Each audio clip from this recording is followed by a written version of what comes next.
Welcome to Keeping Up with Jones, the Lonnie Jones podcast adventure.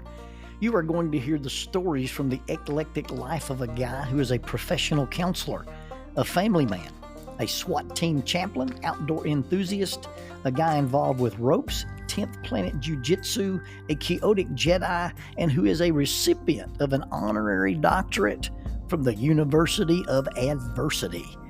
Using these stories, we take the facts lead to concepts, and from the concepts we make a variety of life applications. Just a caveat about the facts.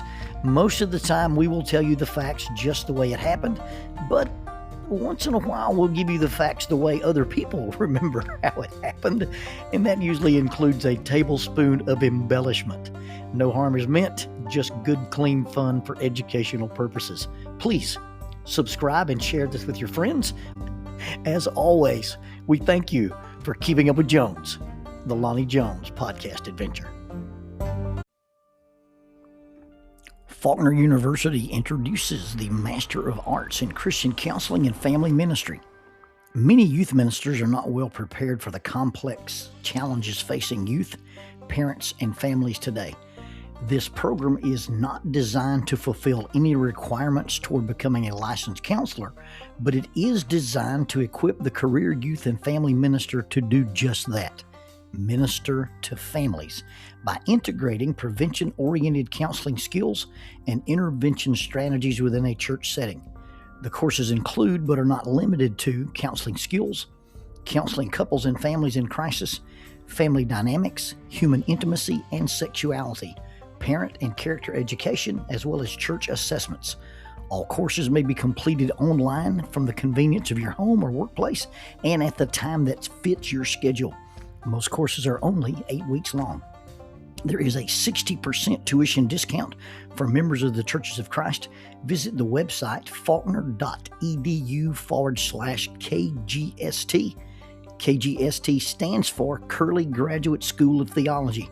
That's faulkner.edu/KGST, or contact Jimmy Holland, Director of Biblical Studies Recruiting, at jholland, HOLLAND, jholland@faulkner.edu with any questions or to find out about the eligibility requirements for the tuition discount.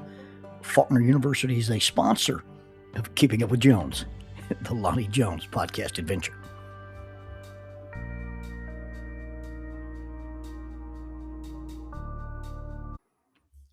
Hyperbole is the thing of humor.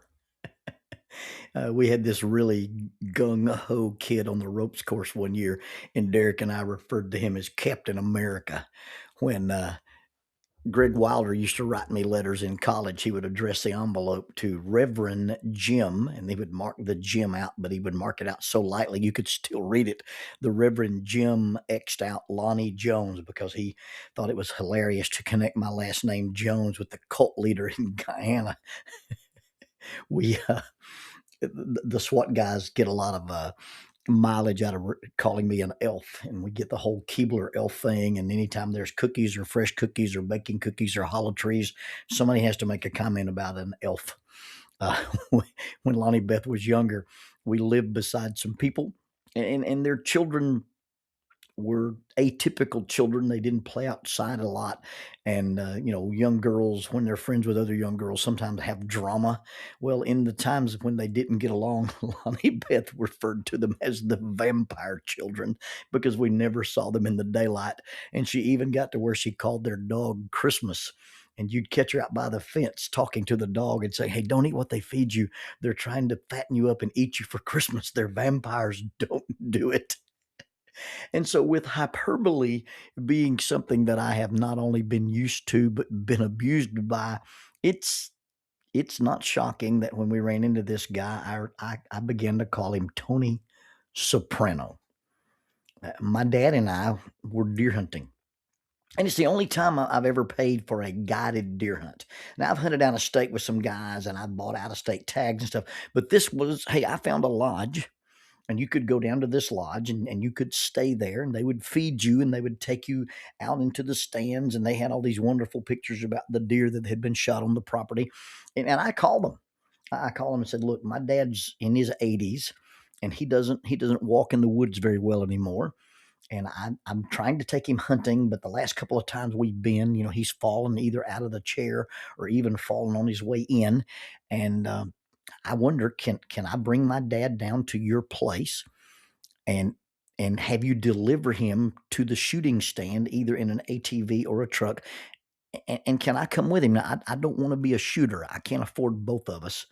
But if I come and I promise not to shoot, but just be a companion for my dad, would you guys work this out with me?" And of course, they wrote me back and said, "You're welcome to come down, and just for the price of your meals, we'll let you be the companion for your dad while he hunts." And so we made this trip down and stayed in this lodge for a couple of days, and we saw some pretty good deer. Actually saw a better than average buck. But dad had such trouble with his eyes, he couldn't find him in the scope, and the deer wasn't really cooperating. He was more interested in chasing girls than he was being shot or shot at. And I can't tell you where we were, because you see, when we got down there, the only other guy that was down there is a guy that I referred to as Tony Soprano. Now, I've never watched this series called The Sopranos, but I've heard a couple of interviews with the guy who was the FBI undercover guy named Donnie Brasco, and I read the book The Godfather. And so we get down to this place, and the only other guy who's there as a hunter is this guy. And when he introduced himself, he's, "How you doing?" Our accent, mine and Dad's accent, our guide's accent, the cook's accent, the driver's accent, and Tony's accent were not the same. What little bit of information we got out of him was that he worked in the crane industry. And the only other persons with whom I could compare his accent, his diction, or his vocabulary is a retired police captain from New York named Mike Izzo, and a current police lieutenant we have named Gerald Gambino. So yeah, you get the picture. He didn't tell us his last name. We just got his first name. He didn't talk about his family. He didn't talk about his kids. The only thing he talked about was working on cranes and hunting. And that is when we talked. And I might add, he did not hunt deer. He did not shoot deer. He came down with his rifle so he could whack some deer.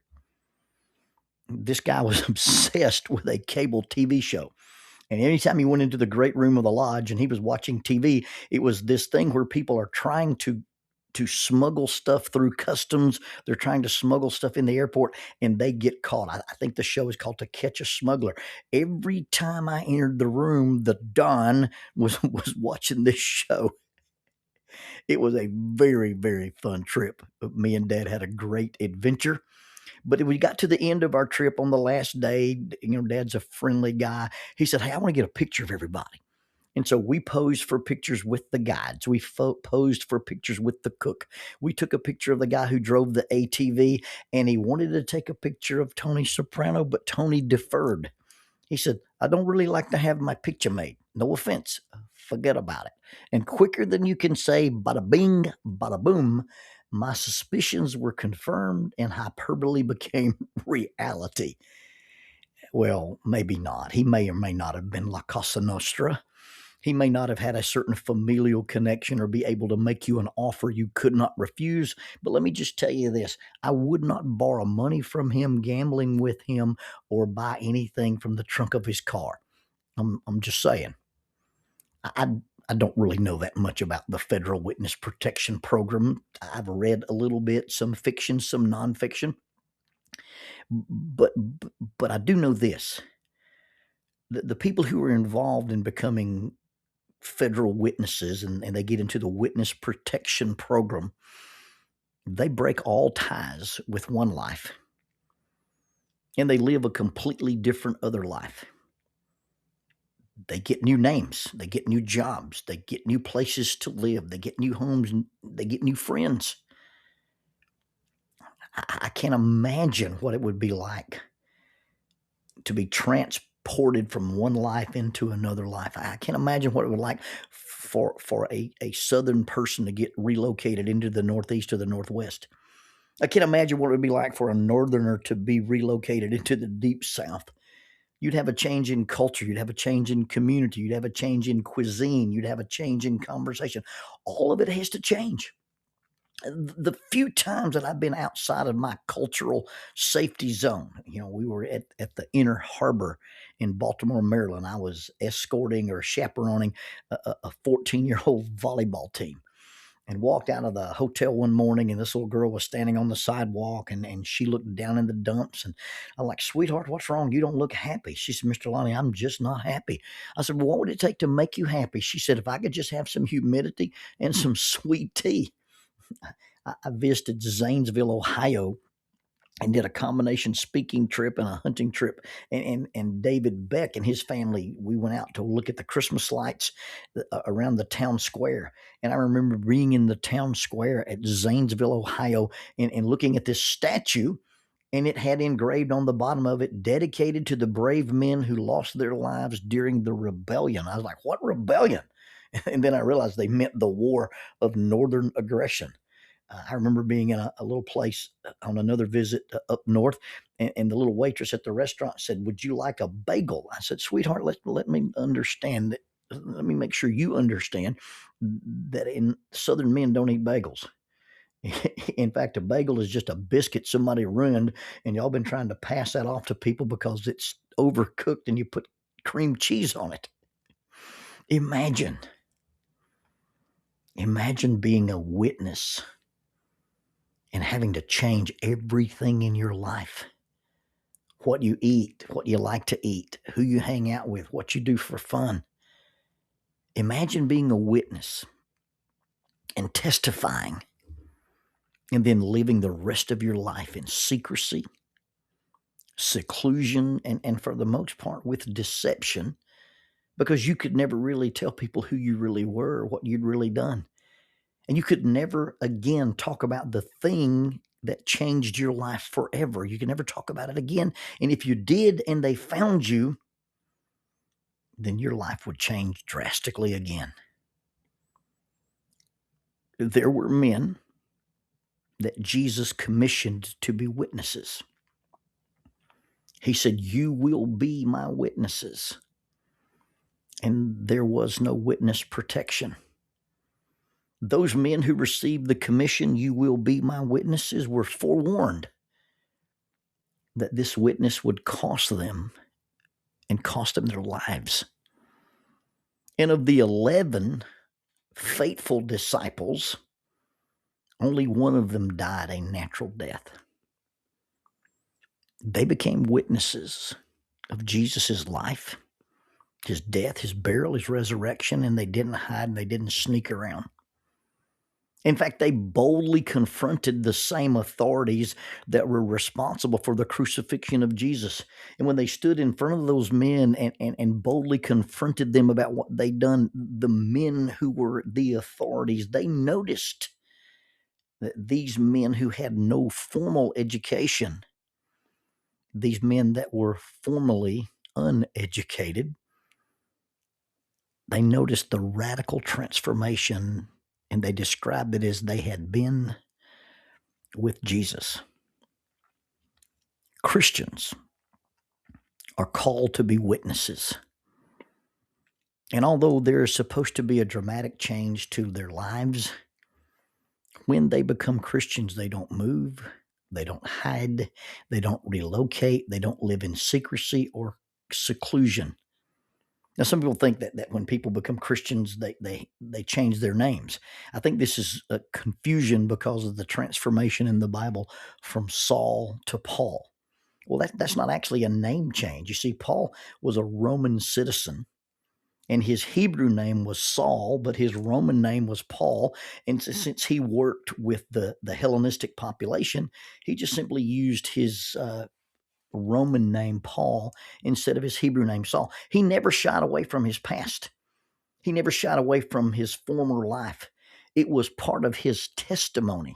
He would write in his letter to Timothy and say, "I was formerly a blasphemer and a violent man and an insolent man." He would stand in front of the Roman governor Festus and Herod Agrippa too, and he would tell them, "Hey, I used to be a prominent person on the track, maybe to being a Jewish rabbi or possibly even a seat on the Sanhedrin. And I began to persecute these people that are Christians, and now I'm one of them, and I'm proud of the fact that I'm a Christian, And part of my testimony is that I used to live this other way. You see, Christians, as witnesses, are supposed to be very transparent, very obvious, and very vocal. You see, I'm not trying to hide that now I am a Christian. I'm not trying to hide that I used to be something different. You see, the change is the best part. The before and after is the stunning part, or it should be. You see, the what was to what is, and the what is to what could be, or what will be, or what can be. I was going through some stuff years ago, and I found one of Lonnie Beth's old Bibles, and she's had several when she was a younger girl. She had some difficulties with reading comprehension, and so we'd buy her some easy-to-read Bibles or something that was not as hard to read as a traditional translation. And then as she matured and was able to read better, she'd upgrade her Bibles. And I remember finding this little Bible, and written in that little childish handwriting in Romans 4:17, she'd written, "This is my dad's favorite verse." And Romans 4:17 says, God calls things that are not as though they were. The literal translation in Greek is, God calls things not being as being. God takes things that are not, takes people that are imperfect and calls us perfect, people that are unsaved and calls us saved, people that are weak and calls us strong. That transformation, that's what many religious groups refer to as our testimony. What we were to what we are, to what we can be. That testimony, the thing a witness gives, that's your story. And that story includes the part I don't really want you to see. But unless you see that part and know that part, the transformation is not as drastic. It's not witness protection, but witness transformation. I was talking to a young man, and it was a pretty casual conversation, and we were kind of joking with each other, but eventually it changed serious. And the young man said, "Mr. Lonnie, I'm not a good man." And I had to answer, well, neither am I. But I'm trying so hard to let God turn me into one, or at least someone that he can use for good. One of the more powerful verses in the Bible is when Jesus calls the fishermen, the tax collectors, and just plain, ordinary, uneducated, flawed people and says, I will make you to become. Not I'm going to teach you to achieve. I'm not going to give you some secrets so that you can arrive. But if you will spend time with me, you will be simply fundamentally transformed. You'll be repurposed. Take the same broken thing, but use it in a marvelously different way. As Christians, you don't have witness protection. In fact, the biblical model, Christians, these witnesses, are called living sacrifices. That's not burned up, but used up. There's another reference to that. We have a treasure, the message of God, the witness, the testimony. We have this treasure, the gospel, in vulnerable, fragile clay pots. A modern example of that might be breaking a Kim light in order to get it to glow, or opening up an envelope to read the love letter that's inside, or tearing open the wrapping paper to see the Christmas present. You see, we're just vehicles for the message of God when we become witnesses and we have a testimony. I know it sounds counterintuitive, a living sacrifice, being last in order to be first. A servant equals greatness. But you see, there's no claims here of perfection, just forgiveness. We just want you to tell that story, the before versus the after. We just want people to be able to see that story, This is what I was. This is what I am. This is what I can be. And we don't guarantee, we don't offer, we don't imply, hint, or allude to any kind of easy path or safety. There is no witness protection. If you choose to live the Christian life, it will cost you your life, but it will also result in eternal life. It results in eternal life for the witness and for those who believe the witness and become witnesses. Why don't you witness it for yourself?